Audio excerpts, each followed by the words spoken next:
Hello বন্ধুরা, কেমন আছেন? আশা করছি সবাই খুব ভালো আছেন।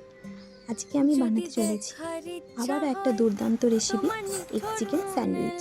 আশা করছি আপনাদের সবার খুব ভালো লাগবে। ঝটপট এই দুর্দান্ত ভিডিওটা দেখে নেওয়া যাক। প্রথমেই একটা শসা গাজরকে গ্রেড করে ওর জল ঝরিয়ে আলাদা করে রাখুন। এরপর 4টে ডিম সেদ্ধ করে রেখেছিলাম, তার মধ্যে 3টা ডিমকে গ্রেড করে নিয়েছি। একটা ডিম হোমমেড মেয়োনিজ তৈরি করার জন্য আমি রেখে দিয়েছি। সলিড মাংস নিয়েছিলাম, যেটা নুন আর গোলমরিচ গুঁড়ো দিয়ে সেদ্ধ করে রেখেছিলাম, ওটাকেও ছাড়িয়ে নিয়েছি। এরপরে হোমমেড মেয়োনিজ তৈরি করার জন্য একটা গোটা সেদ্ধ ডিম, সঙ্গে 2টো লঙ্কা গুঁড়ো, পরিমাণ মতো লবণ, সঙ্গে গোলমরিচ গুঁড়ো 1 চামচ, হাফ লেবু এবং 1 চামচ ভিনিগার এবং 2 চামচ গুঁড়ো দুধ দিয়ে ভালোভাবে পেস্ট করে দিলেই হোমমেড মেয়োনিজ আমাদের রেডি।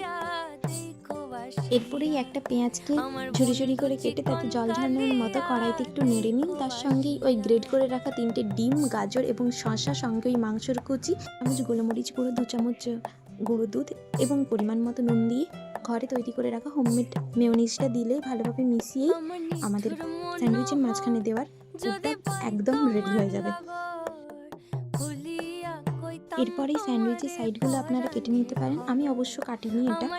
স্যান্ডউইচের দুই পাশে ভালোভাবে বাটার লাগিয়ে নিয়ে মাঝখানে পুরটা দিয়ে দিলেই বিশ্বাস করুন এত ভালো স্যান্ডউইচটা খেতে লাগে। আপনারা একবার বাড়িতে বানিয়ে দেখুন, এর স্বাদ আশা করছি মুখে লেগে থাকার মতো। এবং এটা আপনি 3 দিনেরও বেশি ঘরে স্টোর করে রাখতে পারবেন। কোনো এয়ারটাইট কন্টেনারে পুরে রাখবেন, তাহলে এটি ভালো থাকে। শুধুমাত্র খাওয়ার সময় দুদিক একটু সেঁকে নিলেই হবে। এই রেসিপিটা যদি আপনাদের ভালো লেগে থাকে তাহলে এইভাবেই পাশে থাকবেন।